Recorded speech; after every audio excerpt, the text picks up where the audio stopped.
Half as good as your sister Mom said as the glasses touched. The room stopped breathing. Thanksgiving at our house in Clarksville felt warm until that line split the table. I kept my face flat while the TV whispered a replay no one watched. The smell of turkey thinned. Aunt Nora told me not to wear my uniform in the family photo because it looks like showing off. My brother-in-law Ryan asked if logistics just means I ship boxes, then said a real career sits behind a polished desk. Emily mentioned her promotion adjusted her blazer and told me I should try something stable. Laughter skimmed the plates like a cold wind. I counted my breaths and kept my tone quiet. This is how a toxic family hides blades under polite napkins. This is how family betrayal grows in small jokes that never stay small. Mom lifted the gravy like a microphone and said, "We love you, but we worry because moving trucks and charts is not a life." I wanted to say, I do not move trucks, I move time. I move risk out of the way. Instead, I sipped water and watched steam climb from the casserole like a signal no one would see. Mr. Patel from next door stood by the entry with a pie and a soft nod only a person who respects service gives. He caught my eye and looked away the kind of kindness that holds without squeezing. Phones hummed around the table. Mine too. I turned it face down and then up, because silence can be a cage. Brigade PAO, the preview line read. I opened it under the edge of my napkin. Confirming sunrise honors at 600 at your listed address. Color guard and 1 staff car. Citation summary cleared for public reading. Unprecedented mission throughput. 0 casualties. Ahead of timeline. Please acknowledge. Roger, I typed, then set the screen face down like it was simply another utensil. Shock sat beside me like a second guest. Shame leaned in from the other side and asked for a bite. The room found a slow, cheerful rhythm again. Dessert plates arrived. Emily spoke about a downtown condo and a bonus and a partner who says she has leadership written all over her.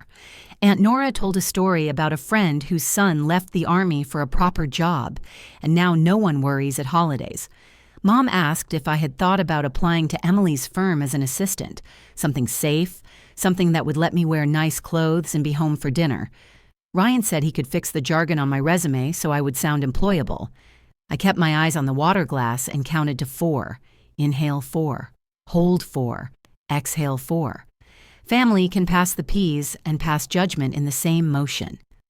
Out the window, the streetlight drew a pale ring on the sidewalk, a stage no one expected to use.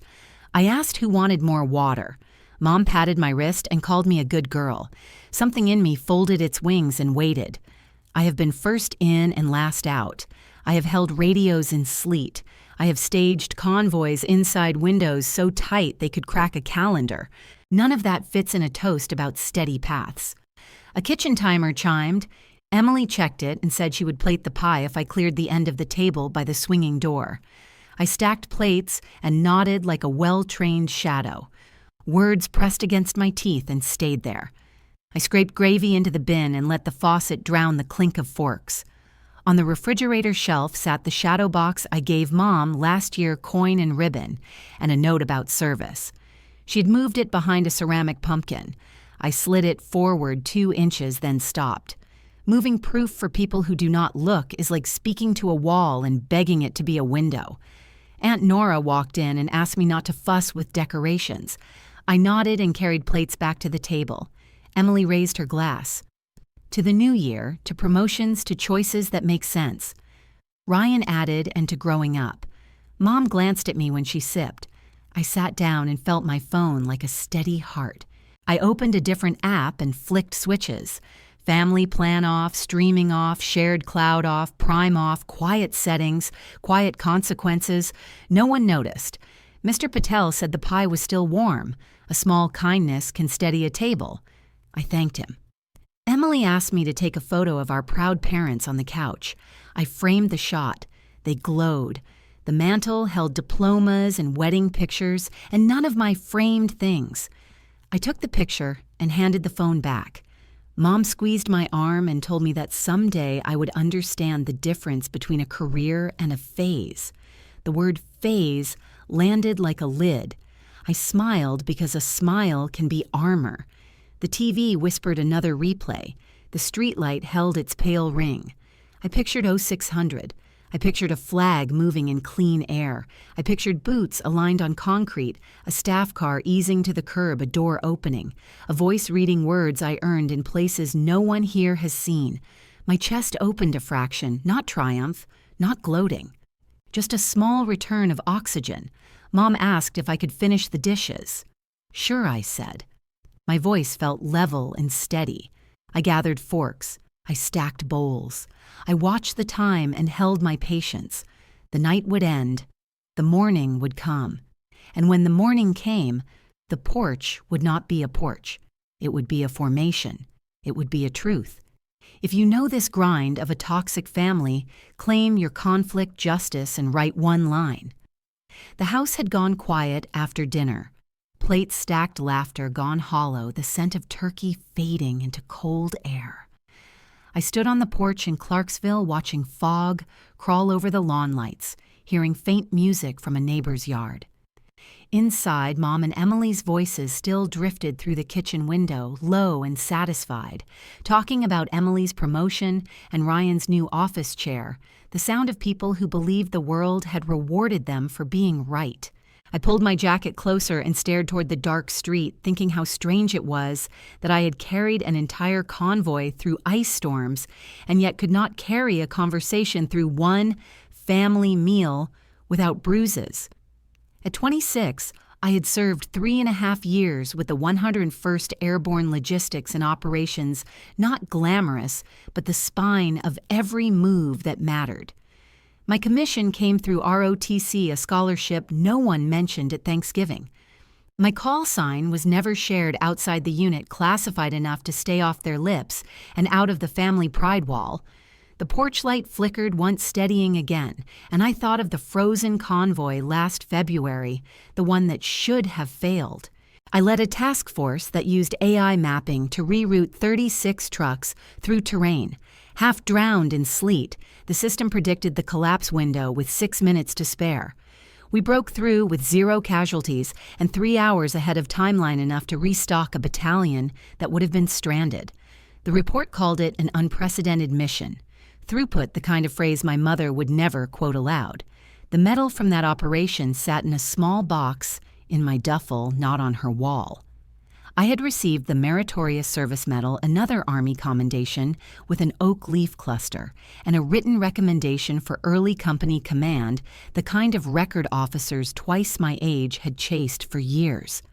I had not told them about the email from the brigade commander last week, the one that began with "Proud of you, Bennett," and ended with "Keep your integrity intact." To them, I was still the girl who played soldier. Inside the dishwasher hummed Emily's laughter, rising again as she showed Mom something on her phone, probably a baby outfit. I heard the word name and my mother's delighted gasp. I stepped closer to the window and caught Emily saying she would use Ryan's last name for the baby because it sounded more professional. Mom said good choice, it carries better in court. Then Emily added quietly, "We might drop Bennett altogether. It keeps things simpler." Mom clapped and said that sounds classy. I did not move. I thought of Dad's old plaque by the hallway, "Bennett Family Values," the one he used to polish before work. I wondered if they realized that erasing a name was more violent than any argument. My phone buzzed again, a reminder to check auto payments. I opened the banking app and scrolled through the list of bills that had quietly drawn from my account every month. Electric, water, internet, all listed under my name, because years ago, Dad's credit had stalled and I had stepped in to help. I looked at the clock midnight, then started to cancel them one by one, not out of spite, but out of balance. The payments would bounce back on Monday, small shocks traveling through the house like a slow awakening. Family sees only what costs them. I pressed confirm and closed the screen. The porch air bit my fingers. I thought about the medal again, the one Mom insisted I keep boxed because shiny things attract dust. She had said that when I tried to hang it near Emily's framed diploma. I remembered Emily's text last week saying, "Maybe keep the uniform pics private. Clients might think you're bragging." I had replied with a thumbs up, nothing more. The truth is, silence has weight. It presses until you either collapse or stand straighter. I turned toward the yard, the grass silvered by frost, and let the cold settle into my lungs. The hum of Fort Campbell's distant runway carried faint through the wind, a rhythm I could always find comfort in. Tomorrow morning, I would report for a briefing before the honors ceremony, a routine I could perform half asleep. My commanding officer, Colonel Hendricks, had said this one would be different. He wanted the recognition held near home because the operation had started here near the state line and because he believed families should witness what quiet effort builds. I did not tell him my family had already witnessed enough and learned nothing. In the kitchen window, I saw my reflection merge with the dark glass, my outline fading into the soft glow of the house behind me. Two versions of myself, one that served and one that endured. The quiet between them stretched long. A train horn sounded from the far tracks, long and tired. I thought of the soldiers still on duty tonight, the ones who would never explain to anyone why a delay of 2 minutes could cost lives. The porch light buzzed again. Inside, Mom switched off the last lamp, and the living room fell dark.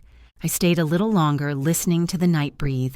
It felt like standing on the edge of two worlds, the one that dismissed me and the one that trusted me with precision and lives. When I finally stepped back inside, the house smelled of soap and leftover pie.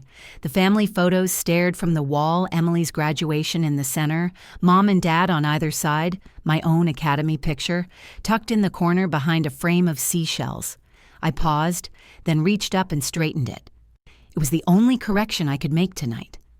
I climbed the stairs quietly, each creak, like a secret trying to speak. My room looked the same as I had left it months ago.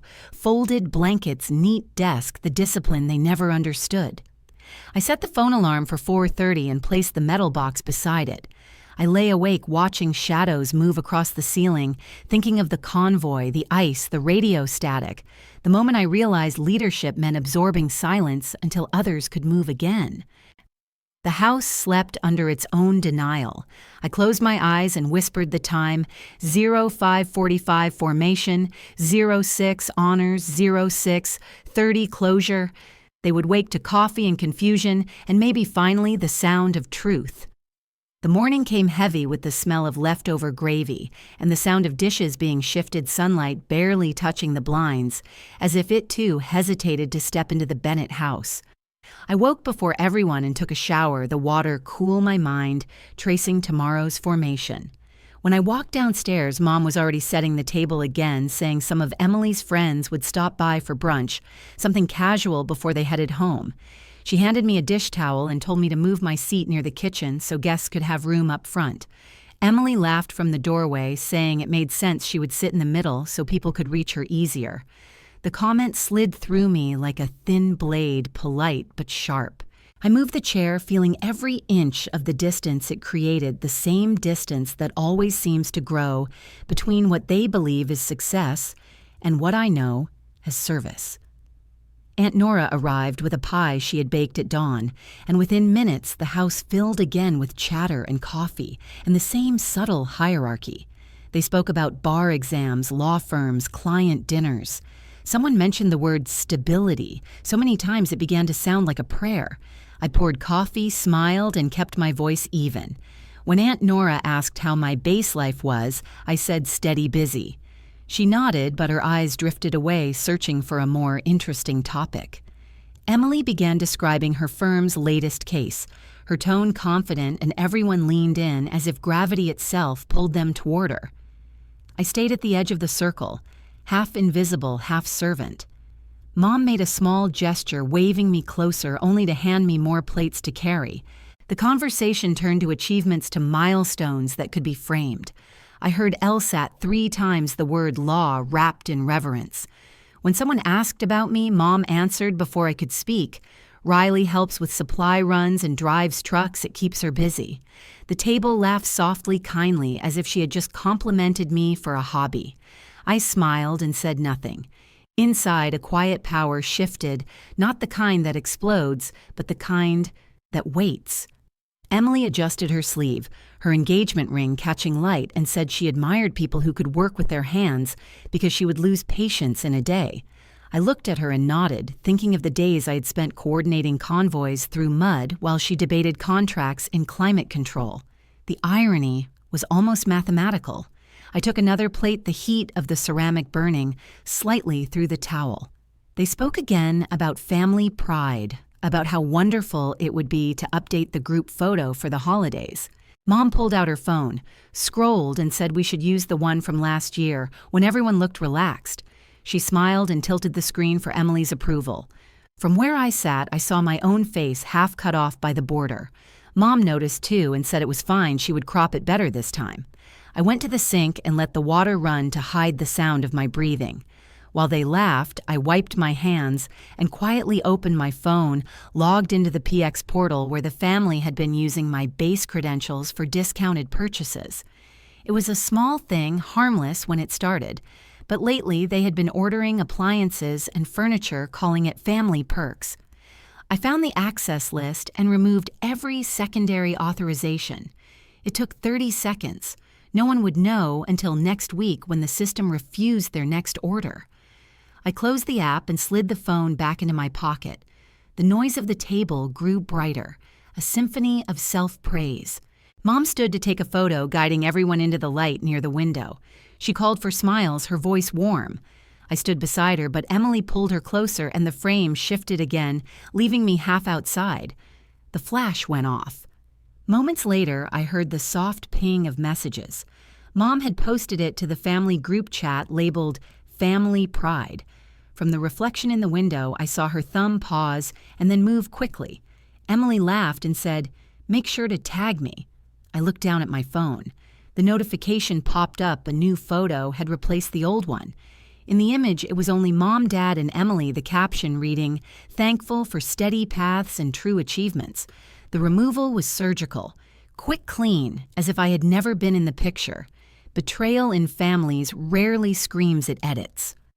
I walked back to the sink, lifted a glass, filled it, drank slowly, and felt the chill spread through me. Dad came in late from the garage, looked around, sensed something, but said nothing. He kissed Mom on the cheek and told Emily she made the house feel bright. He nodded at me without a word. The air settled back into its careful balance of cheer and silence. I thought about the convoy again, about how coordination meant trusting people to hold formation even when visibility dropped to zero. Here, no one held anything.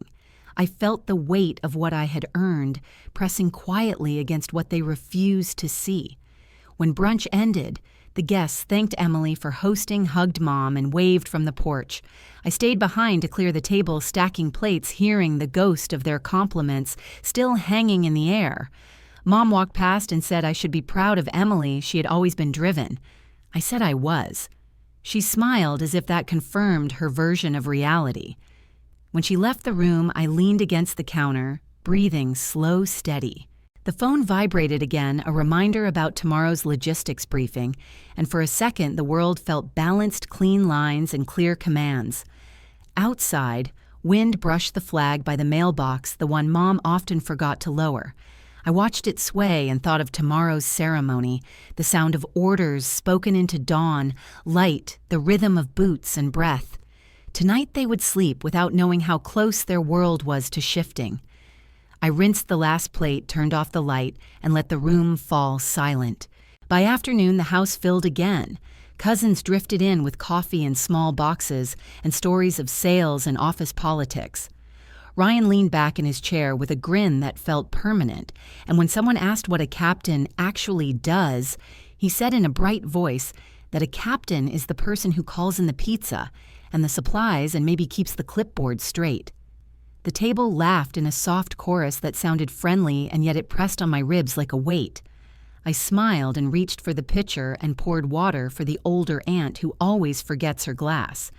She thanked me and turned to Emily to ask about condo prices near Broadway and the best neighborhoods in Nashville.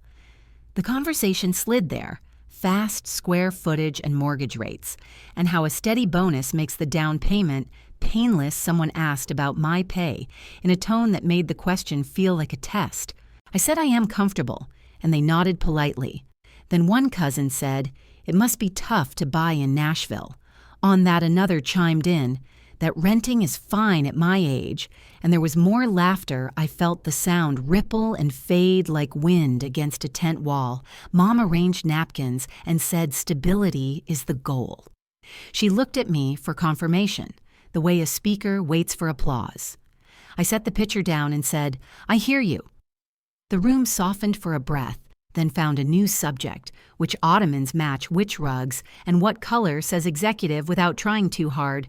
Ryan passed a bowl and asked if I had any exciting missions coming up. I said training blocks, planning cycles, inventory checks. He said, "See, you are amazing with lists and timing. You would be a natural assistant in a boutique firm," and the table hummed with approval. I kept my jaw loose and counted my breathing. The mild buzz of humiliation is a slow burn. It does not slice it, simmers.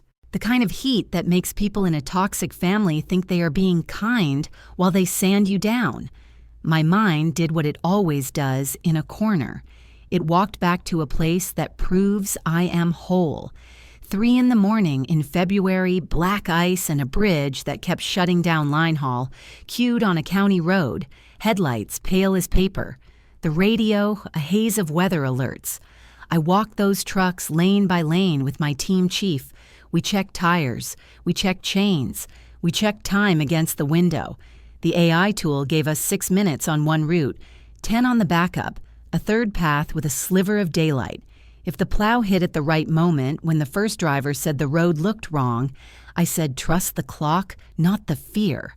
When the second driver said he could not see the markers, I said watch my hand and follow the taillights.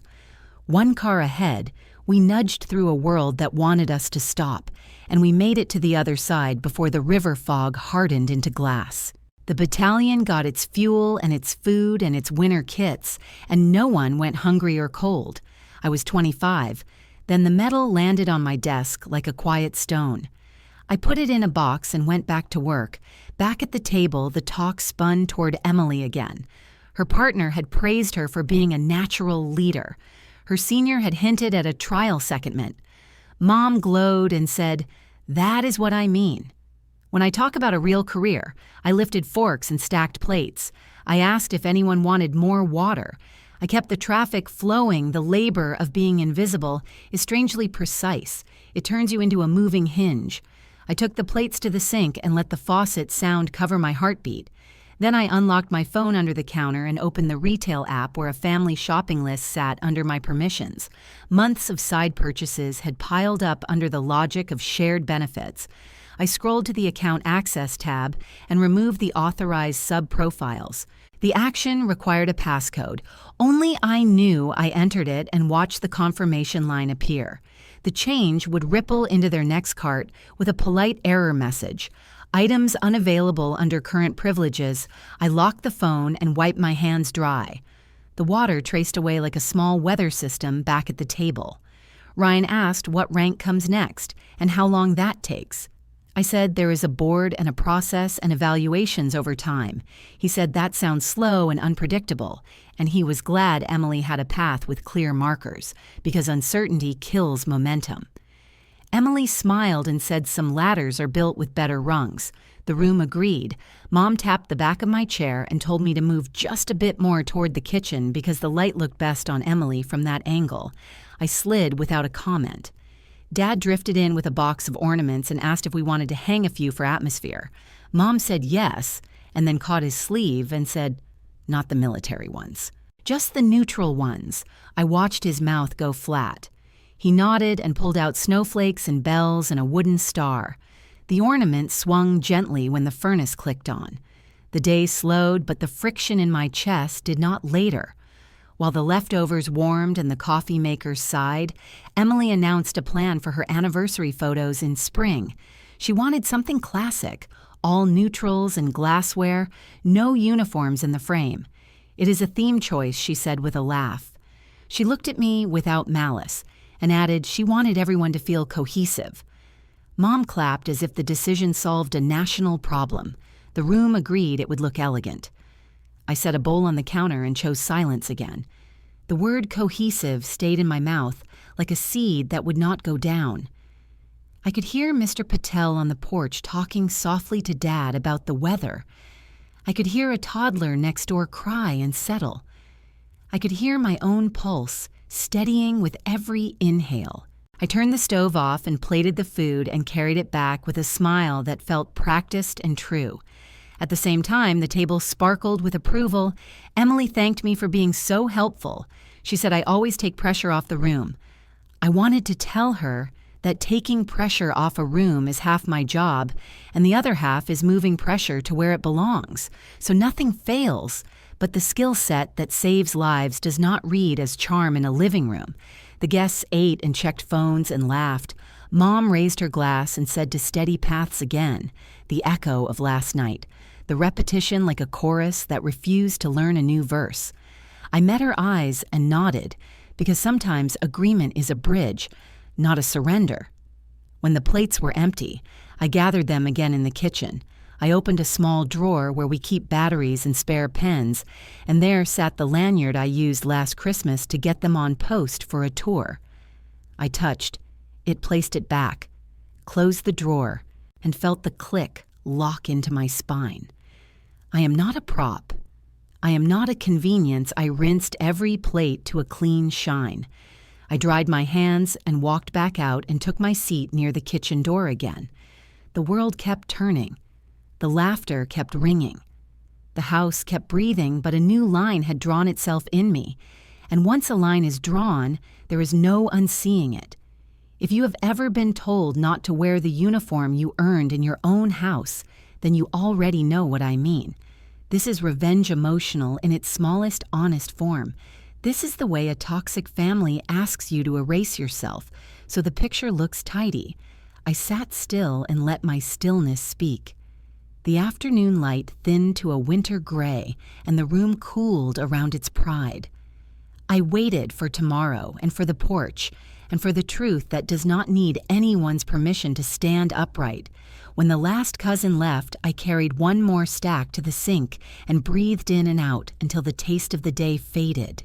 Then I looked at the flag outside and promised myself I would choose dignity over money every time the choice appeared, and I promised myself I would keep choosing it even if no one clapped. By the next morning, the air inside the house thickened again with preparation and chatter.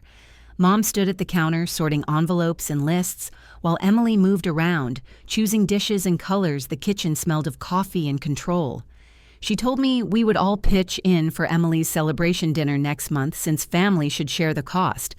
I said nothing, because the number she mentioned was close to what I had been quietly paying in utilities. Before I shut off the auto payments, she looked up and said in that bright tone that hides a sting, "You can contribute more. Now that you are back from base, it will show commitment." I said I have some commitments already, but she waved it off. "You have no dependents," she said. "It is time you carry your part." The word part felt deliberate, a slice cut from something larger to remind me of my place. Dad said from behind his paper that it would be good for me to invest in family moments. I watched the print shake slightly. When he turned the page, Emily said I could just send the check to her since she was handling the restaurant deposit. I nodded and poured coffee slowly, the heat rising like patience in the cup. Aunt Nora came in with her phone showing me a listing for a job at an insurance office. She said it would be perfect, stable hours, proper benefits. Maybe the Army could be a side thing until I settle. I smiled and said, "I am settled." She looked confused. People who measure life in salaries rarely understand what purpose costs. Mom started humming and said she admired my independence, but that independence still needs grounding. I carried the plates out of reach so my hands would not tremble. Emily opened her laptop and talked about event planners. I heard my name again in fragments. Riley could cover the dessert table, or maybe the music, small comments that sounded like teamwork but meant obligation. I excused myself and stepped onto the porch, where the November wind moved through the trees in soft bursts. I pulled out my phone and opened the shared family cloud. Hundreds of photos filled the screen. Graduations, holidays, the familiar pattern of what they considered pride. I scrolled to the management tab and removed the shared access. The images would still exist, but the album called Family Pride would now live on my private account, its ownership no longer communal. A quiet adjustment, like closing a door that had been left open too long. When I walked back inside, Mom was on her phone, texting someone, her face a mixture of concern and calculation. She looked up when she saw me and smiled quickly. I poured more coffee and sat near the edge of the table. She said she had sent Dad a note to remind him not to overdo the toast tomorrow. We do not need drama. She said, just a calm morning. Emily nodded. Mom's phone buzzed again, and I caught the screen reflection in the window. The text line visible for a second. Don't let her embarrass us tomorrow. Her meaning could have been harmless, but it landed like a nail in soft wood, quiet but permanent. I turned away and filled my cup again. Emily said I should start thinking about next steps since promotions in the military take time and everyone needs a plan B. She used that gentle tone. People save for those they assume are behind. Mom added that Emily had always been practical. I said practicality is easy when the road is paved for you. Mom smiled as if I had complimented them. Dad came back inside and set his phone on the counter. The screen still lit with Mom's message before it dimmed. I pretended not to see it. The smell of toast and cinnamon filled the pause. I thought about the things they never noticed, the deployments that never showed in news headlines, the early mornings that built the safety they used without knowing. I thought about how family betrayal never comes in a shout. It comes in requests phrased as fairness. I rinsed my cup and said I would run a few errands. Emily offered to join, but I said I had base paperwork to finish on the drive. I rolled down the window and let cold air clear the room still clinging to me at a stoplight. I looked at the sky pale and wide, the same color it had been over the convoy that night. I realized how easy it is for people to believe they know your value when they have never seen your work back at the house. The afternoon slid by with soft chores, folding linens, setting small decorations. Mom kept glancing at her phone, each buzz a reminder of her private thread with Dad at dinner. She handed me a bill for my share of the party fund. She said everyone is giving it, would look strange if you did not. I said I will see what I can manage. She smiled the way bankers do when closing a deal. Emily announced her friend from the firm might stop by next week to meet the family. Mom lit up another audience to impress. I stayed quiet, the plates clinked, the light over the table, hummed the weight in the room, shifted again to the safe center, where Emily's success anchored everything. I watched it all and thought of tomorrow morning, of the flag and the formal salute, and the way sunlight breaks through uniform cloth like a silent truth. They thought of appearances. I thought of evidence after dinner. Mom handed me her phone to show a photo album she was curating for Emily's milestone. I scrolled politely and handed it back. She would find out tomorrow that the original family archive no longer accepted her edits. That control had quietly returned to the person who had built it. The thought did not make me smile. It only steadied my breathing. I went upstairs and checked my uniform, pressed the collar, cleaned the shoes, until they caught the faint glow of the lamp. I laid the medals out, in order, the weight of them, even real earned. I folded the sleeves, checked the time, and stood by the window. Outside, the street was still a few porch lights flickered across the road. Mr. Patel fed his cat on the steps and waved. I waved back tomorrow. He would see a scene. This neighborhood would remember longer than any dinner. I turned from the window and sat on the edge of the bed, thinking of the small moments that led here. Each insult, each correction, each lesson, in pretending I knew they would wake in the morning, ready to perform another meal, unaware of what 6 a.m. really means on a base, unaware that their words had already become history's footnotes. I breathed slowly and whispered to myself the mantra that keeps soldiers steady. Keep your hands open until the moment comes to close them. Respect given too freely is charity respect. Reclaimed is balance, and balance is all I ever wanted. Evening settled like a thin sheet across the house lamps, warming the corners, the kitchen alive again with small movements. Mom announced she wanted one more toast before people drifted home, and she called Mr. Patel in from the porch, where he had been speaking with Dad about the rain coming on Monday. Everyone gathered in the living room with plates balanced and cups refilled. Emily sank into the center of the couch and smiled at the cluster of cousins. I stood near the doorway with a dish towel folded in my hands, the same stance I had held all weekend. Mom raised her glass and thanked everyone for making the holiday feel special. Then her voice turned gentle and sharp in the same breath as she said, "Families are strongest when we honor paths that make sense." She paused, looked straight at me, and said it again with a bright softness that made the words cut cleaner. "Half as good as your sister." The sentence floated for a second, then sat heavy in the room. I watched the faces track it as if it were a cloud crossing the ceiling. Mr. Patel shifted his weight. His mouth tightened, and the cousins looked down at their plates. I put the towel on the back of a chair and walked to the table. I set my napkin down and began clearing dishes. One plate, then another forks, gathered cups, emptied each movement steady and deliberate. The kind of rhythm anyone can mistake for obedience when it is actually a choice to save oxygen.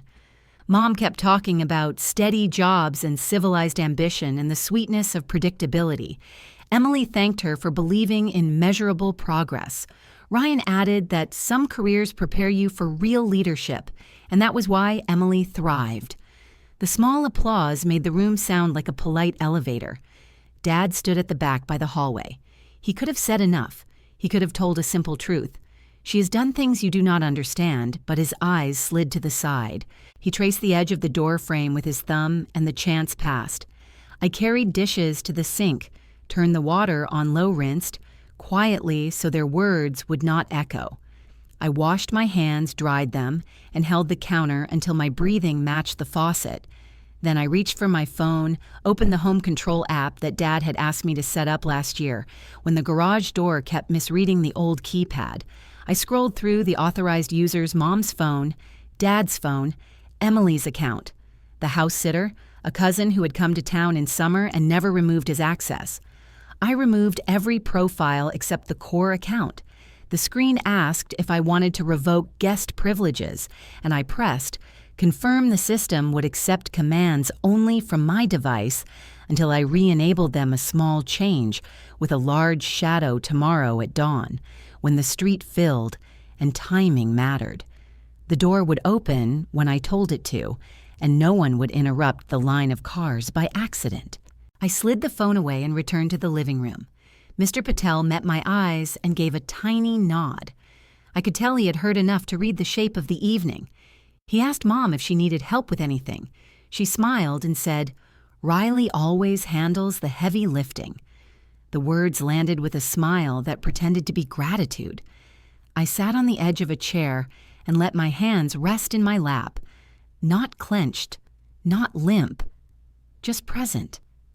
Emily leaned forward and said she had a new idea for her anniversary photos. She had found a venue with marble floors, and she wanted a palette of soft grays and cream. She said it would be cohesive if everyone followed the dress guide, no uniforms in the frame because theme consistency matters. She turned toward me with a bright nonchalance that felt practiced.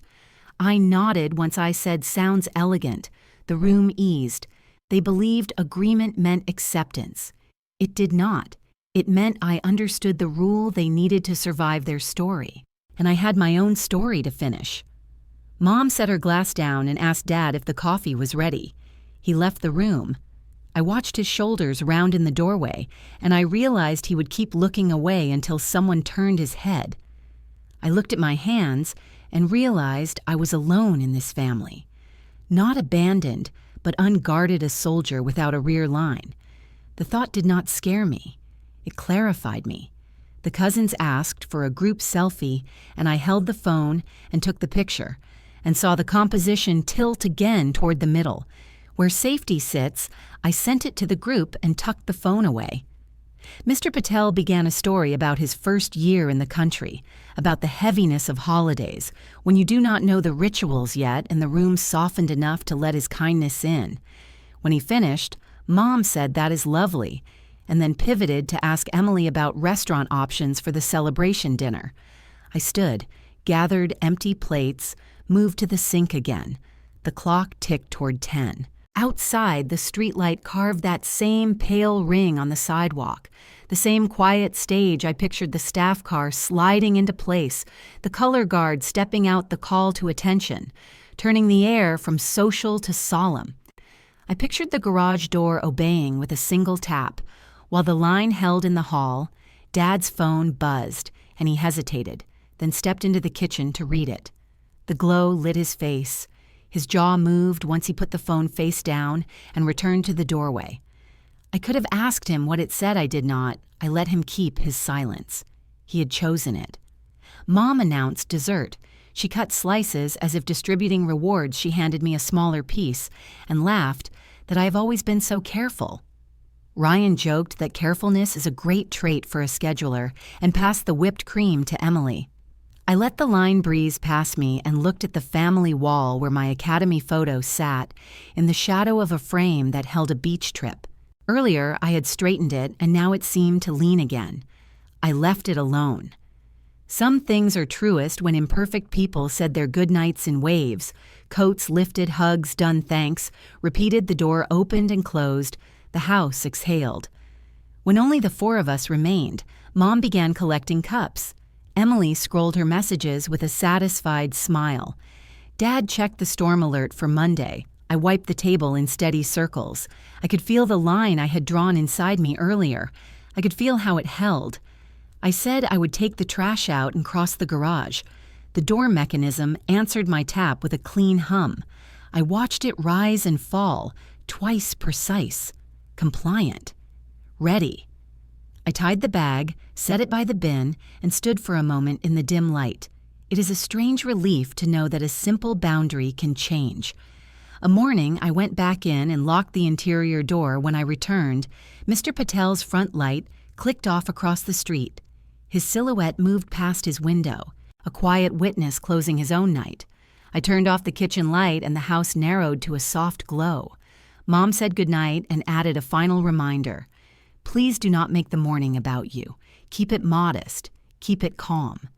She smiled the way stage managers smile when the actors stand too close to the curtain. I told her I understand she heard surrender, but what I meant was, I understand everything. I climbed the stairs, the carpet holding my steps, and in my room I checked the uniform again, every line, flat, every shine, true. I set the alarm and rested my palm on the metal box. The day had crossed a line and I had let it. Sometimes letting a line be crossed is the proof you need not to blow apart a room, but to know you will no longer rebuild it for other people. I lay down and closed my eyes. The silence of the house roamed through the halls like a careful animal. I matched my breathing to its pace. Tomorrow would come. And with it, a kind of conflict justice that requires no raised voice, only presence and proof. This is how revenge stories begin and end without smoke, in small rooms where someone chooses restraint, and in the morning where a door opens and a life walks through it, unafraid. If you have ever wondered whether quiet justice can be the right move, if you have tried it and felt the room tighten before it loosened, tell me, have you ever kept your peace and found your power? The house quieted into its late-hour rhythm, the sound of the heater pushing soft air through old vents, and I sat on the porch, where the wood still held the warmth of the day, the stars faint behind a thin film of cloud, the kind of sky that hides light until dawn decides to lift it. I held the shadow box on my lap, the coins glinting dimly, the ribbons folded neat, each patch, a story stitched over months. No one here had ever asked about. I ran my thumb along the edge of the glass and felt the cool slide under my skin, the silence deep enough to hear my own pulse behind me. The living room lamp flickered once before going out the house. Finally at rest, Dad's steps came slow across the hardwood, careful not to creak. He opened the door and stepped onto the porch, the screen door closing with a sigh. He looked at me for a long time before speaking, his voice quiet. Your mother means, well, she wants the best for you. It's just that she worries how things look. I kept my eyes on the yard. The grass silvered under the porch light. I said, "I know he said she's proud in her own way." I said, "I know that too." He stood beside me, his hand on the rail, the air thick between us. He wanted to fix something, but couldn't find the right shape for it. I said, "Good night." He nodded and went back inside the screen door, catching for a second before it latched. I looked at the closed door and whispered, "I understand." But my throat tightened, the kind of ache that builds when every word you've swallowed begins to press upward. I blinked hard until the tears stopped blurring the box in my lap. The night wrapped around me again, quiet, complete. Then the vibration of my phone on the armrest, a message from the PAO confirming the morning's schedule, sunrise honors confirmed, for 600 MP coordination, established staff cars arriving at 0545 local liaison cleared with neighborhood authority. I read it twice, the words, "clean official unbending." I typed Roger and locked the screen, the blue light reflecting in the glass over the metals, the feeling that tomorrow had already started. I leaned back, the air cold enough to sharpen, thought the sound of a distant train. Brushing the edge of the silence, somewhere in that sound was every deployment, every midnight call, every moment that built this version of me that my own mother could not see. I thought about all the small revenges that had clicked into place quietly, like switches in a hidden circuit. Not cruel, not impulsive, just alignment after years of imbalance, and I realized one last switch remained. I opened the event portal for Family Day at the base. I scrolled to the guest list where Mom's name sat bright under the column, labeled Primary Family Guest. She had bragged about it for weeks, telling neighbors she'd walk through the main gate with the officer escort. I pressed, edit, change the field to Guest of PAO, her access still valid but no longer prioritized. The escort now mine to assign. I entered the code and saved the update, confirmed with a soft chime. I imagined her confusion when the invite arrived next month, with a new seating chart, the kind of confusion that teaches humility quietly. I set the phone down my hand, steady, the kind of steadiness you get from letting go of fairness and aiming for balance. The wind moved through the trees' leaves, brushing each other in the dark, a kind of whisper that sounded like understanding. I sat like that for a while, the minutes soft, the street empty, the cat from next door, crossing the lawn and pausing under the porch, its eyes catching light, its tail flicking once, then disappearing into shadow. My phone buzzed again, a notification from social media, Emily's post. I tapped it open, a story of her with a wine glass. Her caption floating across the image, wishing my little sister finds a real job soon, with a laughing emoji that made it worse. The words scrolled up, and I felt something in me click, not a flare of anger, but a quiet closure, the kind you feel when you stop expecting an apology. I exhaled and turned the phone, face down, the wood under my hand, rough, where the paint had peeled. My eyes blurred again, but I let it happen this time. Not because I was sad, but because the body has to let salt go.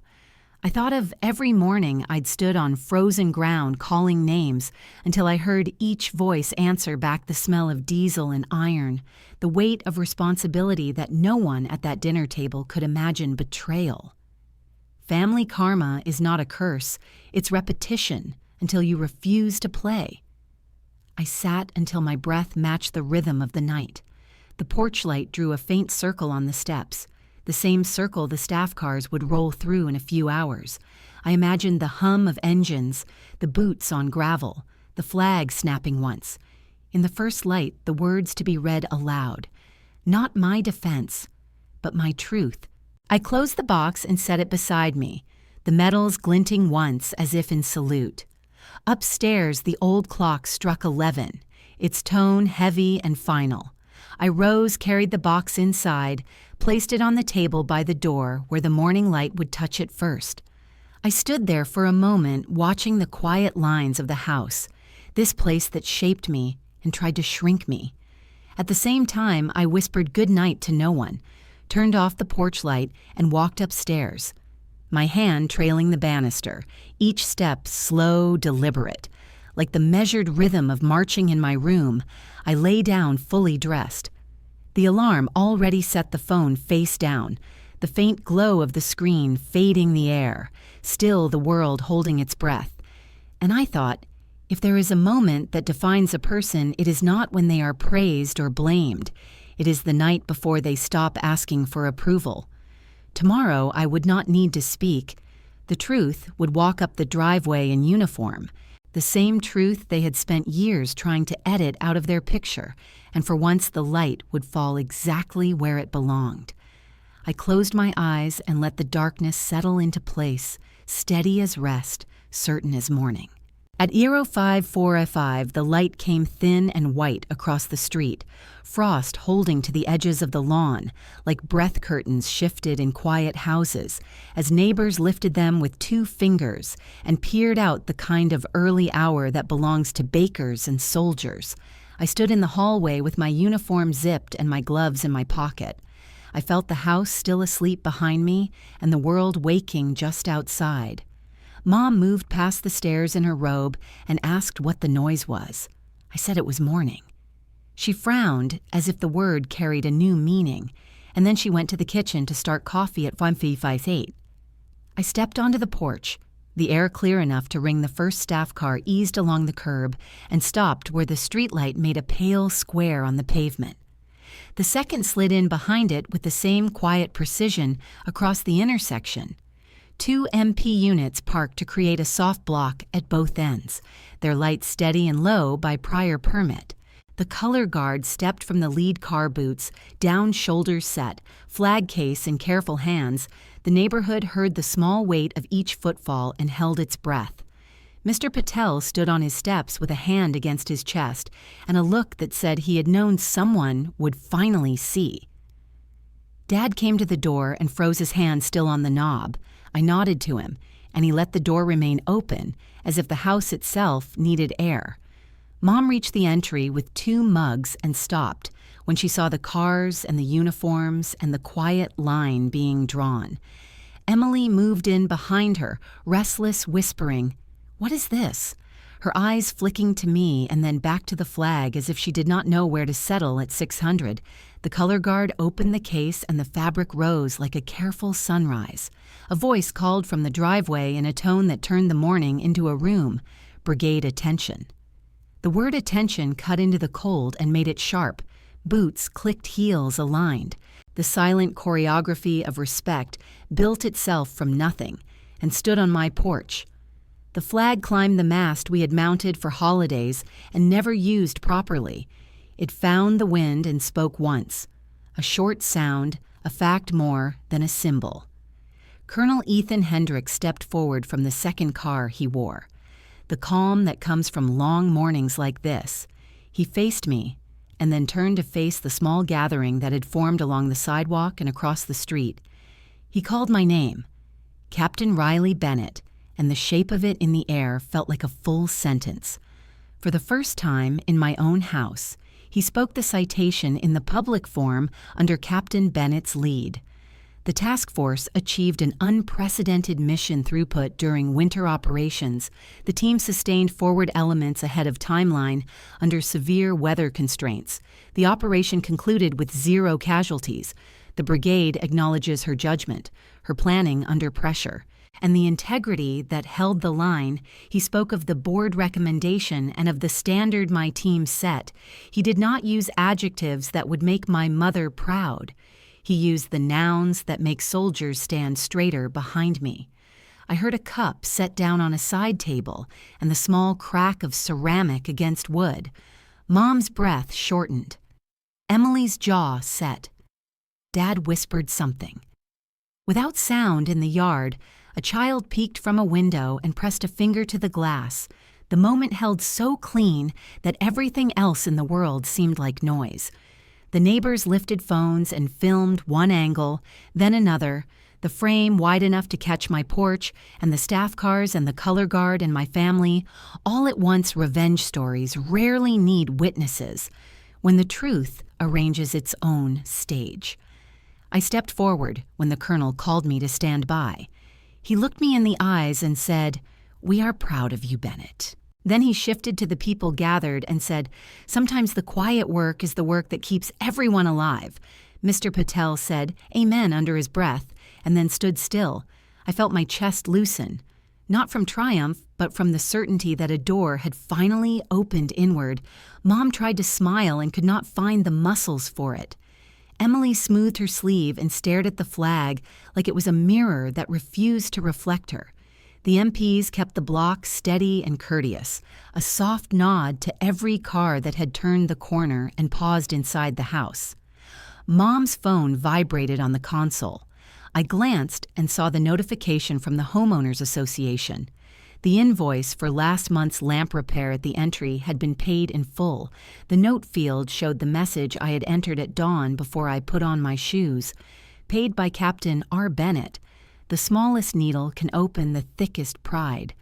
The quiet proof slides, where speeches cannot across the street, a local news van rolled to a stop. The PAO stepped from the second car and spoke with the reporter. Dad had agreed last night to the possibility of a camera. If they came, he had nodded when the liaison asked for a basic consent. Mom had not read that text chain, and now the mic lifted and moved as if it were part of the morning. The reporter asked the colonel to read the final line again for clarity. His voice filled the space with that steady cadence only field leaders carry under Captain Bennett's lead, ahead of timeline 0 casualties. The words landed and stayed. The camera panned to me, and then gently to my mother, and the mic caught her face at the exact moment understanding arrived. The angle was not cruel, it was honest. Mr. Patel lowered his phone and folded his hands. The neighbors did not speak. The sound that filled the block was the sound of a flag finding its wind and the low hum of idling engines that belonged to people who had driven here to honor what work feels like when it is done right. Emily asked if this had been planned to take over her weekend, and the question died in the air between us because the truth had its own schedule, and she heard it in the silence that followed. The colonel turned back to me and handed over the folder with the citation copy. We exchanged a single line. "Well done, Captain." I said, "Thank you, sir," and felt the shape of those words settle into my bones. I stepped back to the porch edge and faced the small crowd, and I did not look for my mother's approval because the morning itself had already taken that role and done it better. Dad stood a little taller now that the choice had been made for him. By fax, one of the MPs signaled the all clear for a few passing cars and then closed the line again.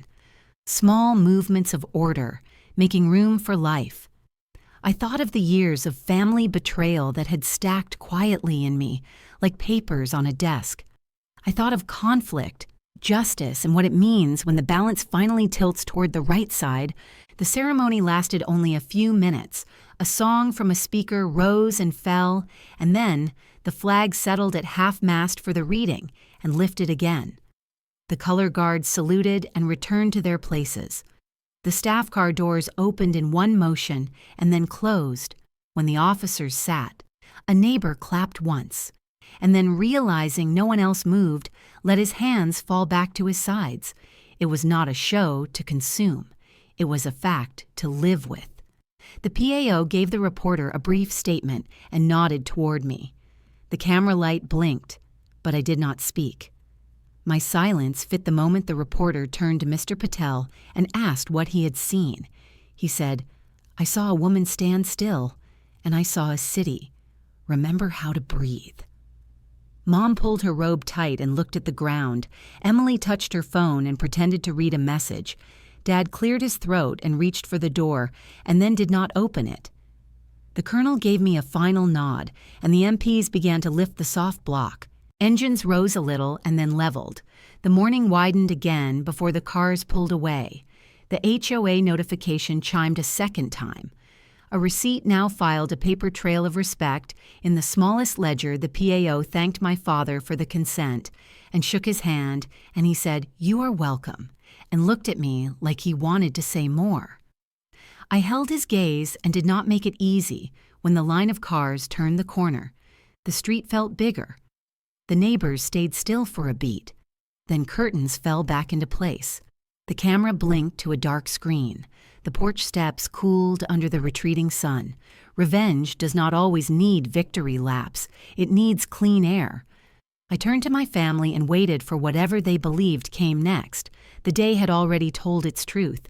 If you think silent revenge works better than a fight, say one line and tell me how you stand when your porch becomes your proof.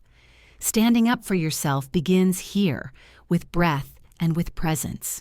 The street emptied slowly, the sound of the last engine fading into the cool morning, and the porch began to feel like any porch again, except for the silence that hung over it, heavy but clean, like the space left after thunder. I stood for a moment and looked at the flag, its edge catching sunlight. Now its movement steady, neighbors had started drifting back inside, curtains swaying as they closed. But my family stayed where they were still standing, like they had forgotten how to sit. Mom's hand gripped her coffee cup so tightly her knuckles had gone pale. Emily kept brushing her hair behind her ear. The motion, quick defensive, Dad leaned on the railing, pretending to study the flag. Though his eyes were unfocused, I turned and walked toward the driveway, the gravel crunching under my boots, and I heard the first voice behind me, Aunt Claire. Her tone suddenly sweet. "Riley, we should take a picture before everyone leaves. It would be such a keepsake." She lifted her phone, already smiling, the same woman who 2 nights ago told me soldiers never settle down. I nodded sure, but I stayed a step back. Let them cluster around the porch steps while I stood off to the side, polite distance now my uniform. After the first picture, Uncle Dave laughed too loudly and clapped me on the shoulder, said his son might be interested in joining the army if I could maybe, put in a word, said it like a favor I owed him. I told him kindly there was a recruitment office open every weekday. He smiled, but it slipped quick when he realized I meant it. People circled offering the same compliments they'd never had the imagination to give, before each word landing like a receipt for a bill long overdue. I listened, nodded, answered briefly, kept space the way you do when handling fragile things that used to hurt you. Mom broke through the small crowd, then her voice thin and sharp as glass.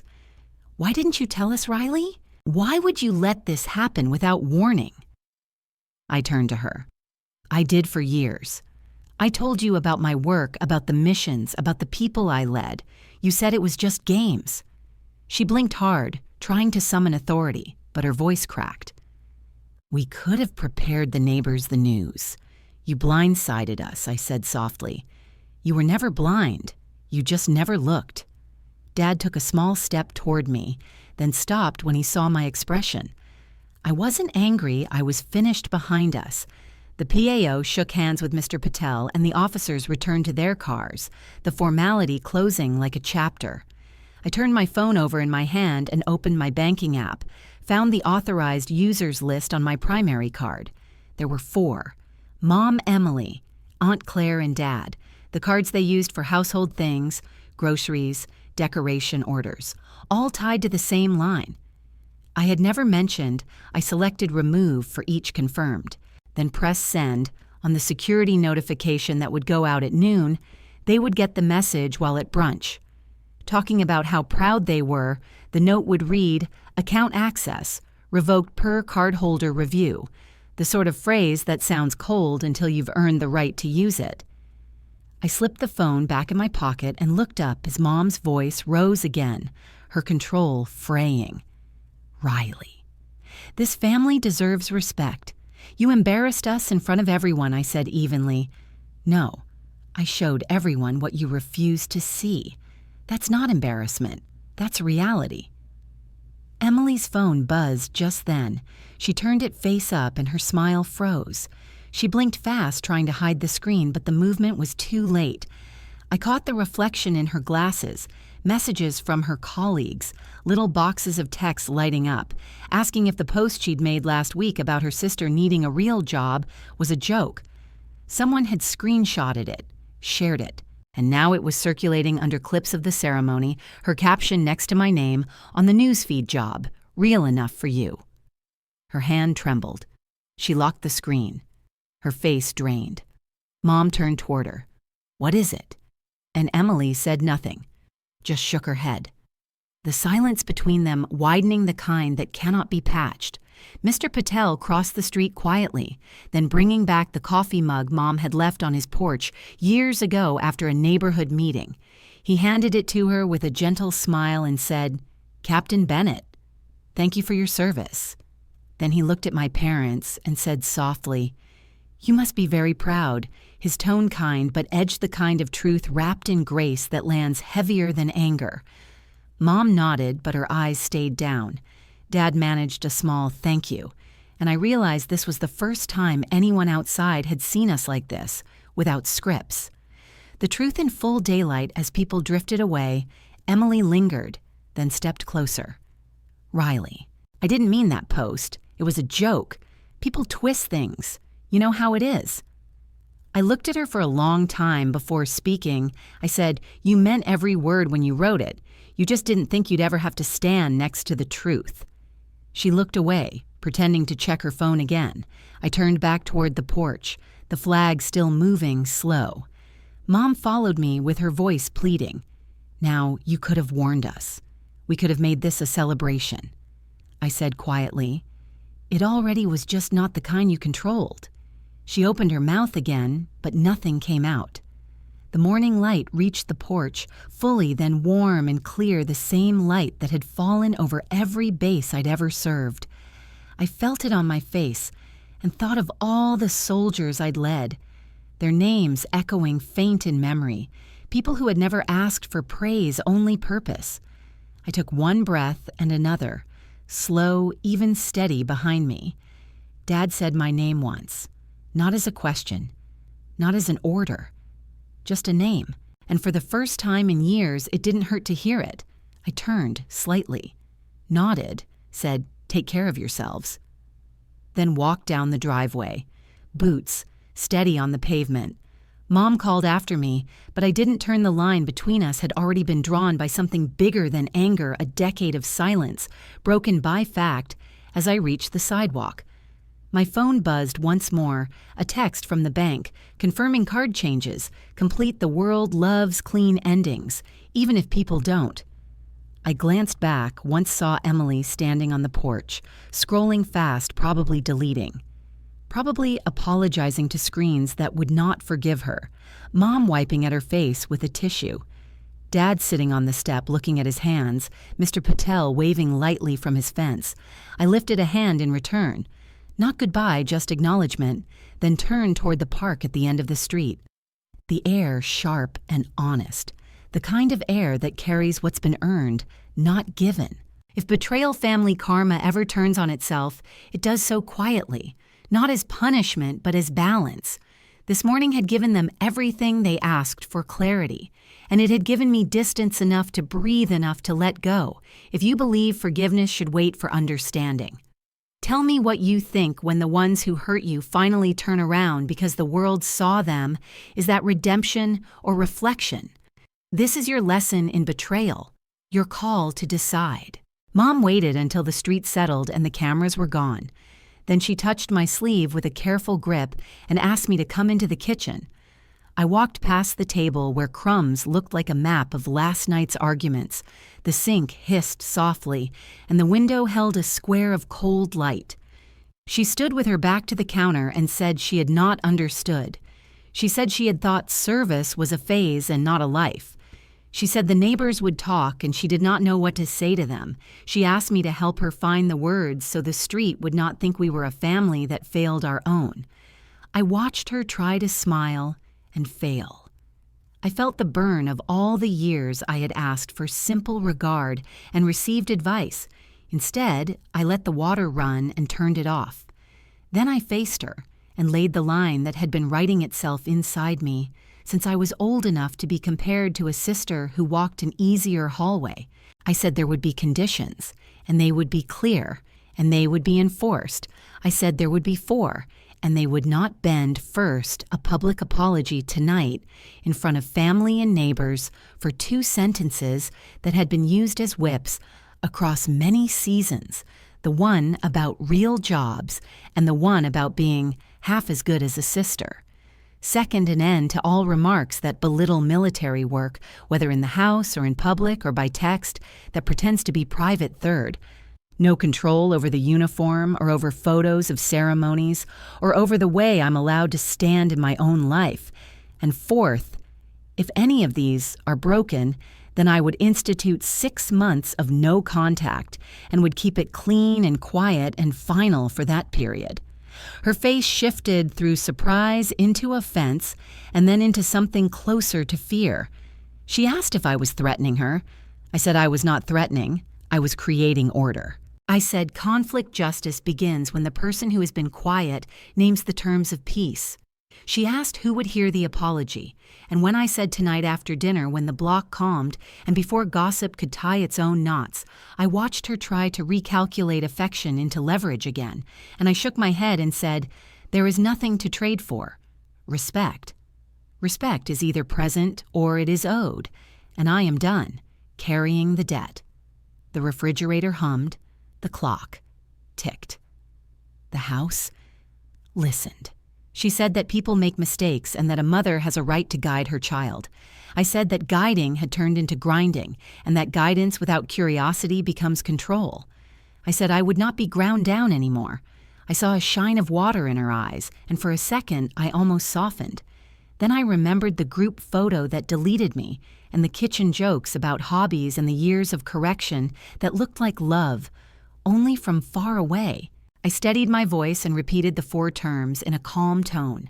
She nodded without agreeing. I could see the old reflex reaching for Dad to break the moment I said, "Before you call him, I need you to hear one more practical point." She waited, and I told her that the family day guest list at the base would change, that the primary slot under her name would be reissued, that she would still attend, if she wished, but not as the center of the tour, that a neighbor who had shown respect when it cost him nothing would receive her slot. She blinked and asked whom I meant. I said, Mr. Patel.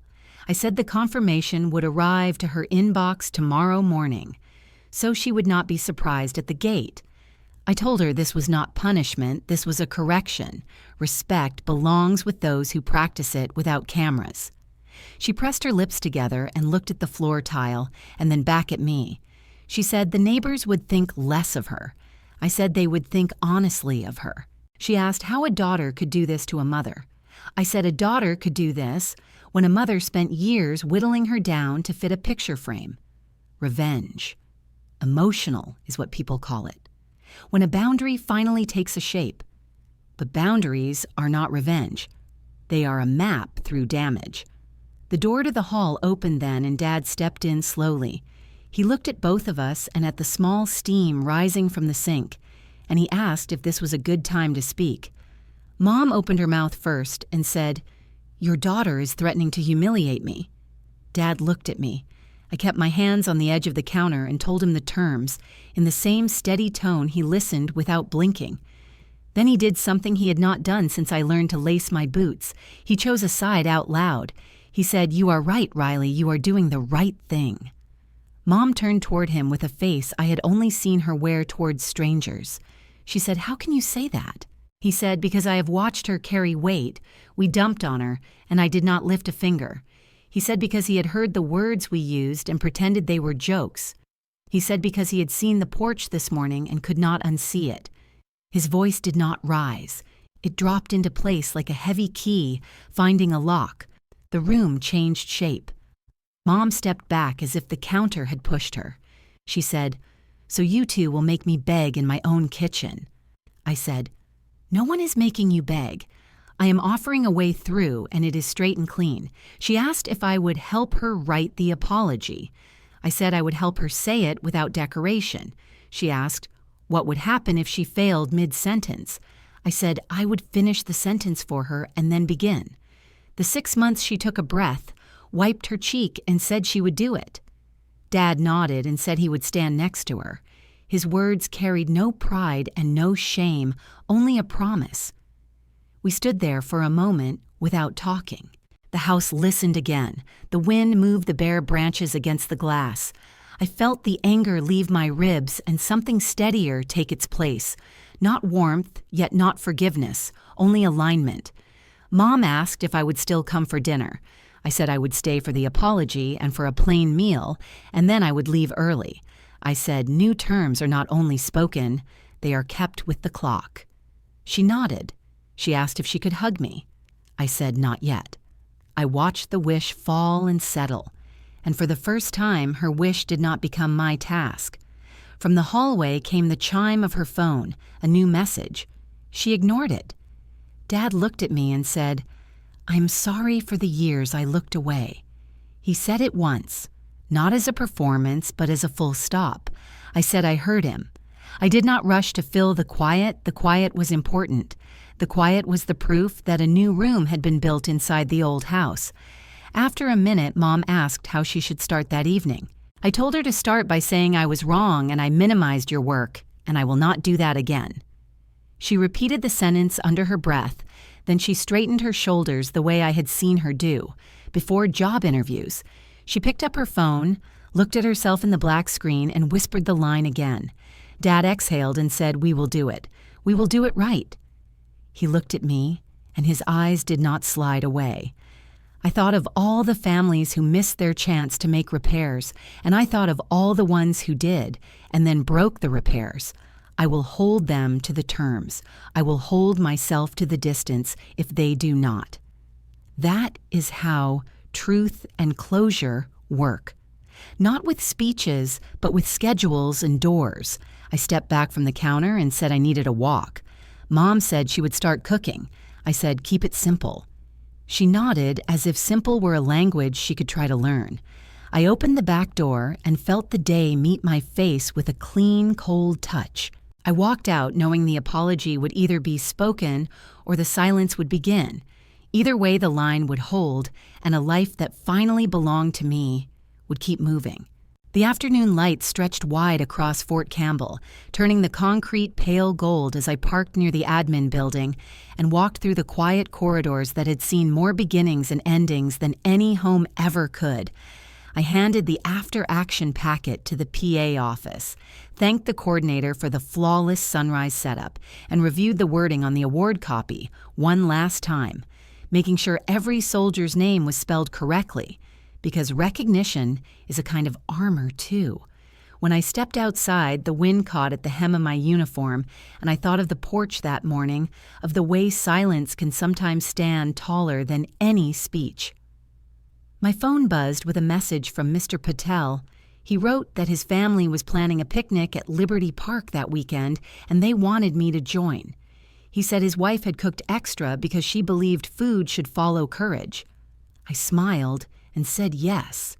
It sounded right at the park the next afternoon. The river ran steady. The children flew kites, and one of them asked what I did in the Army. I said I helped people get what they needed when the road was gone. Mr. Patel nodded like he understood every word his wife spoke about, how her mother had worked in a hospital during the war, how women held things together, quietly while the world fell apart. She said people forget that strength can look calm. I said maybe calm is the highest form of strength. The conversation folded into warmth, the kind that sits in your bones instead of on your skin. When I drove home, the phone buzzed again, a notification from the neighborhood group, a video posted by someone across the street. The clip from the ceremony had begun to spread. The title, Simple Attention, at the porch. The comments mixed at first, then mostly reverent words like grace, dignity, justice. People tagging their friends saying, look at this. Look how silence speaks. I scrolled once and closed the app, not for pride, but for peace. Later that evening, I got a text from Mom. She asked if she could speak before dinner. I came by and found the living room set like a stage. The family gathered chairs drawn into a semicircle. Mom standing in front holding a note card. She looked older than she had that morning, but clearer too. She said she wanted to apologize. She said she had been wrong to measure worth by comfort, and wrong to think that care only looks one way. She repeated the phrases exactly as I had asked. She said, I mocked your work and I doubted your path, and I will not do that again. Her voice wavered, but did not break the air in the room, eased. Dad nodded. Emily stood at the edge holding her phone. I saw her thumb moving later. I learned she deleted every post that had framed my life as lesser, and she sent a message that said, "I am sorry I was jealous and blind. I did not answer immediately. Forgiveness is not a reflex. It is a reconstruction." I let the evening move on. Aunt Claire asked questions about Fort Campbell. Now Uncle Dave listened. Instead of lecturing the cousins, stayed quiet. Humility finally learning its shape. When I left, Mom followed me to the door and said, "Thank you for not shutting me out completely." I said, "Thank you for not pretending." It never happened. We stood there for a beat, not touching, just breathing. Outside the world carried on the clip, still traveling through screens. People whispering about the moment they all missed in real time. I walked back to the car, the horizon still glowing faintly from sunset, and decided to drive to the river at Cumberland. The water mirrored the sky, thin clouds brushed with pink. I sat on the bench overlooking the bend, where barges sometimes passed the same bench I used to sit on when the noise in my head was too much after returning from missions. I pulled the shadow box from the passenger seat and set it beside me, opened it slowly, let the metals catch the last of the light, the colors shifting like memories. I ran my fingers over the glass and thought about how respect isn't granted, it's earned and protected. I thought about how protection doesn't always mean defense. Sometimes it means boundary, sometimes distance, sometimes just saying no, when everyone expects yes. I closed the box and rested it on my lap, the hum of the river filling the gaps where words used to go. The phone buzzed again with small messages. Mr. Patel sending a photo of his family at the park, Mom saying the apology video had reached the relatives, Emily sending a link to a scholarship fund for veterans she planned to support. I read them all, smiled once and put the phone away. The world will always talk, but for once it was talking in the right direction. The flag at Fort Campbell would be folded soon for evening colors. The same flag that had flown over our porch now, back in the rotation where it belonged. I whispered to no one that this was enough. This was closure without noise. I rose, placed the box carefully in the car, and watched the last light fade behind the bridge, a quiet end to a loud history. If this story touched you, leave a line about quiet justice or silent revenge or emotional resilience. Choose dignity over money and move toward truth and closure. Stand up for yourself. Reclaim respect. Write the lesson in betrayal. You learned and remembered justice without hate, revenge through truth. That is how healing looks when the battle is finally done.